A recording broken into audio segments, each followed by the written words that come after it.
What's up, YouTube? It's Hannah again. I'm getting better at talking to this camera thing. It's becoming a little bit more and more natural.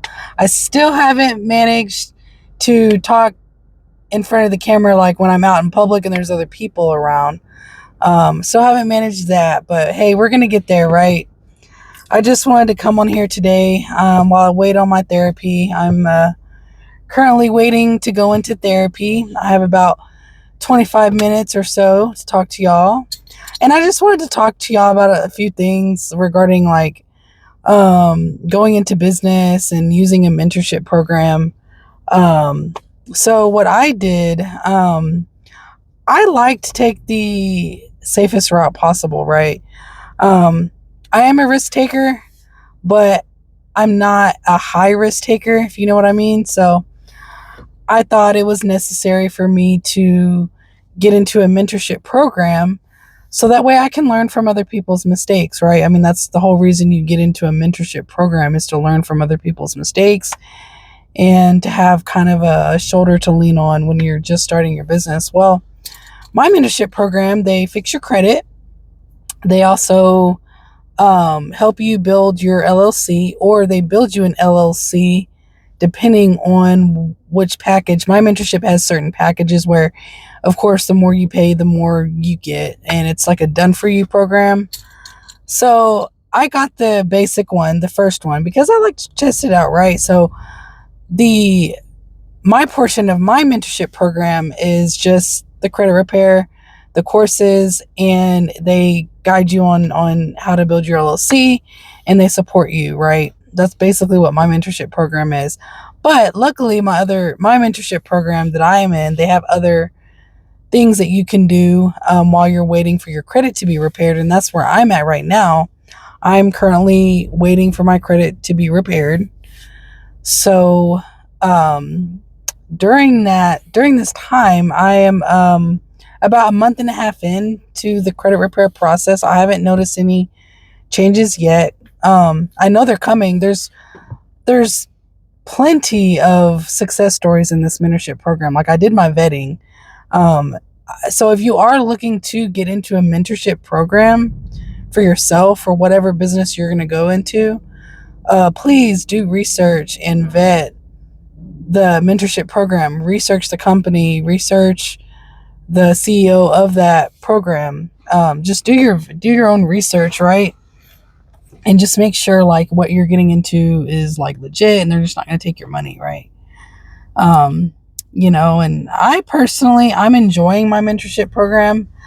I've started doing something on the side to help me earn income because the mentorship program specifically that I'm in, they help you with your credit, and they teach you how to run a successful Turo program, a Turo business, not a program. Sorry, y'all, I'm coming off of work and about to go into therapy, my therapy class. I have DBT on Tuesdays. It's a group class that I'm taking, so I'm just sitting in my car. I think I'm going to make this a regular thing where I get on here and I just freestyle with y'all and I just talk to y'all. I'm enjoying my YouTube journey, even though I only got 3 subscribers. 2 of them, one is from me, from another channel that I just watch YouTube videos on, and then the other one's for my girlfriend. But I have 1 subscriber. I've got 1 organic subscriber, so shout out to you, subscriber. Please comment. Let me know who you are. I'd love to get to know you. As my channel grows, hopefully I can connect with more people.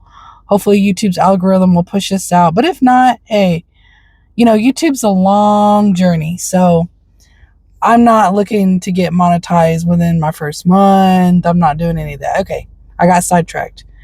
My mentorship program.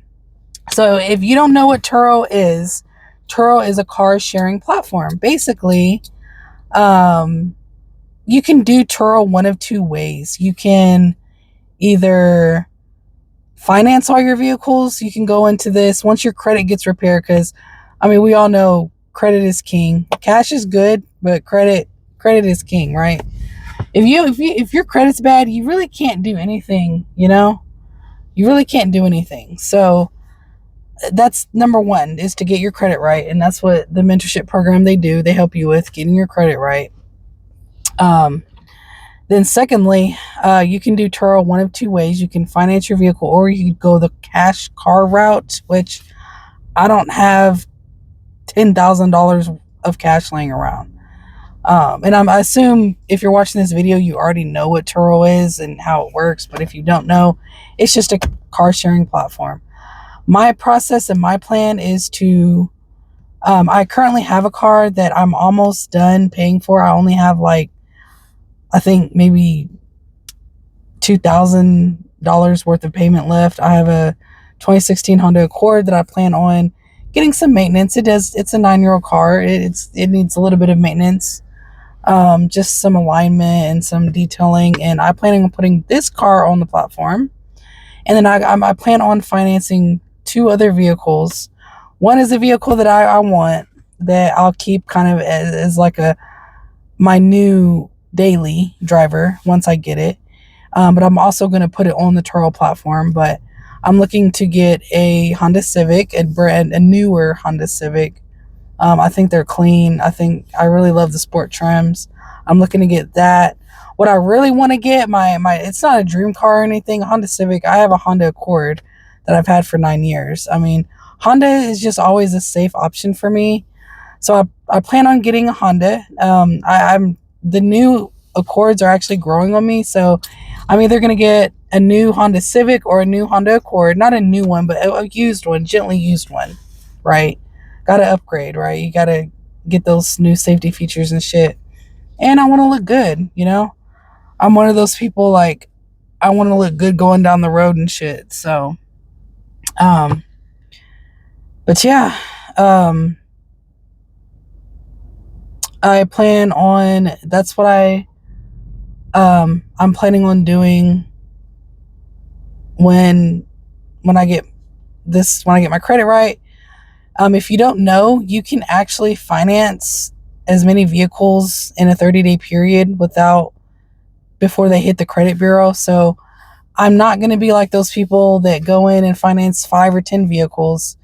Even though the mentorship program that I'm in, they suggest financing 5 vehicles your first go around. But I am not planning to do that. I'm planning to, I'm planning on doing this safely and smartly. So I'm planning on scaling slowly. So what I'm going to do, I'm going to get the Honda Civic, and then I'm probably going to get an SUV or maybe like a van, a small SUV or a van. For my second vehicle, that's going to be around between the $10,000 and $15,000 range. So that's what I plan on doing. And then I'm gonna see how it goes. I just want to see how I like it. I mean, you hear a lot of horror stories with Turo, so I want to go into it. Luckily, my market that I'm in is not oversaturated.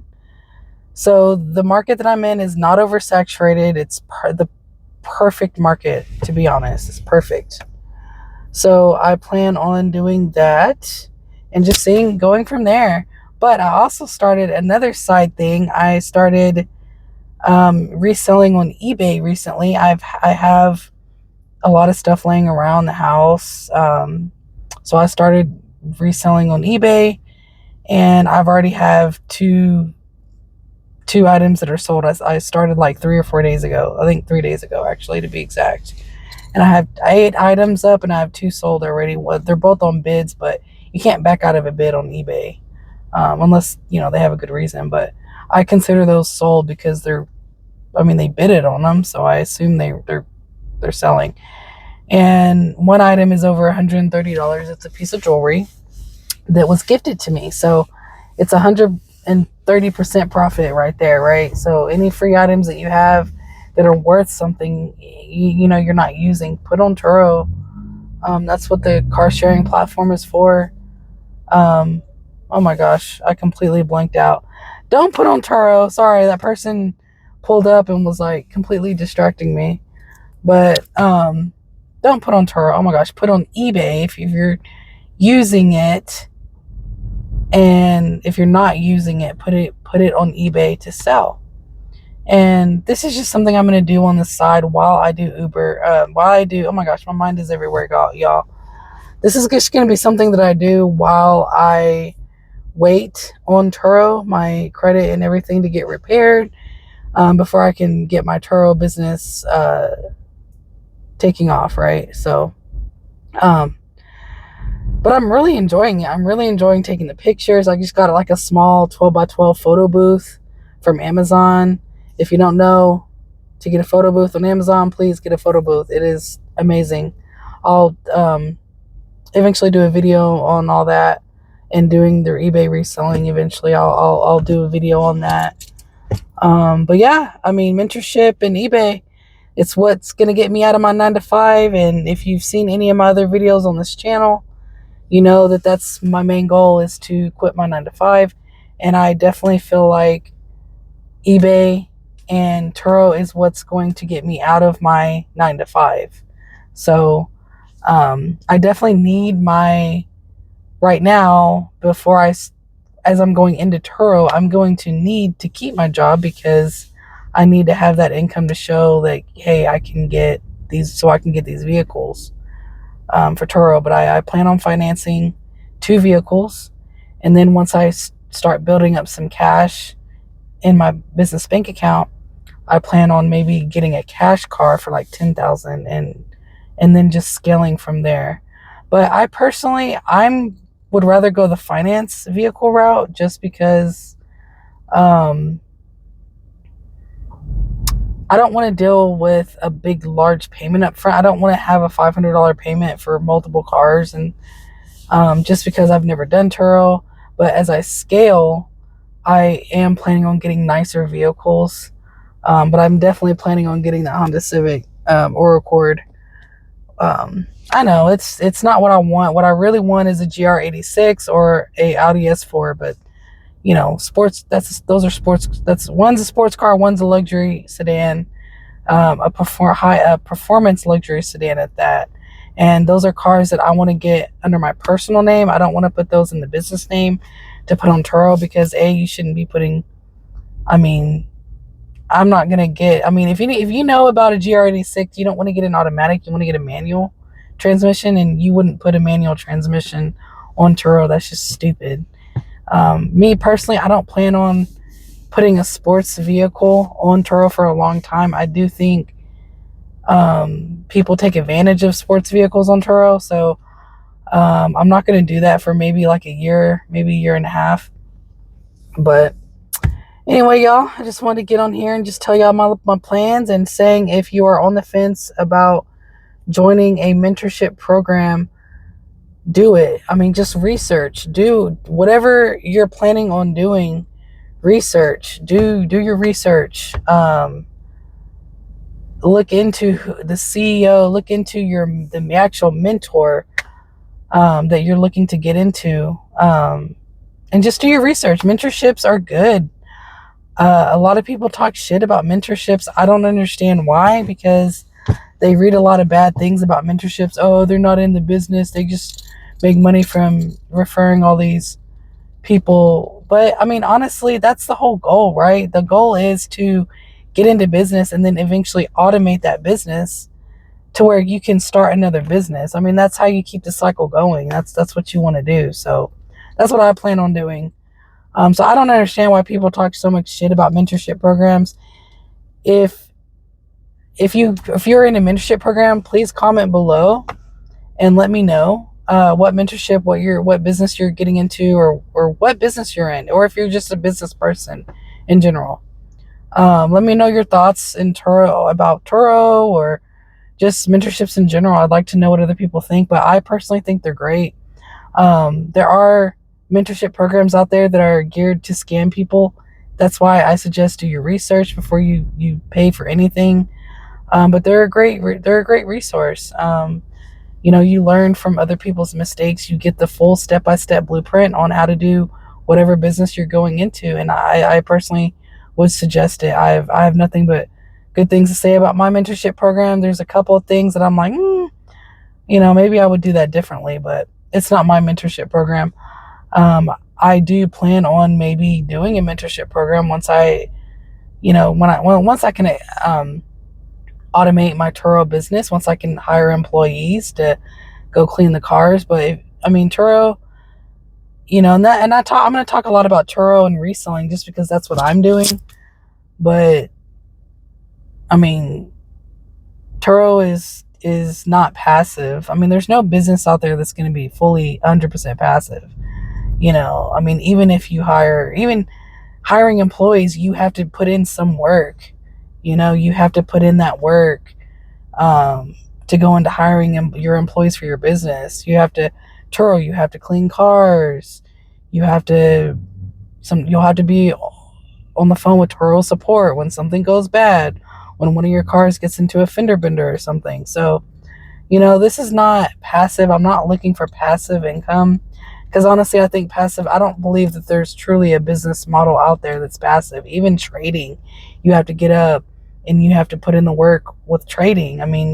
It might be the most, if you're talking about passive income, that might be, the most passive you can get is maybe day trading or trading options or puts or something. But yeah, guys, I think I've rambled long enough. This is the longest video I've ever made. We're about almost 17 minutes now. I got to get in here and go to my therapy. Peace. Have a good day.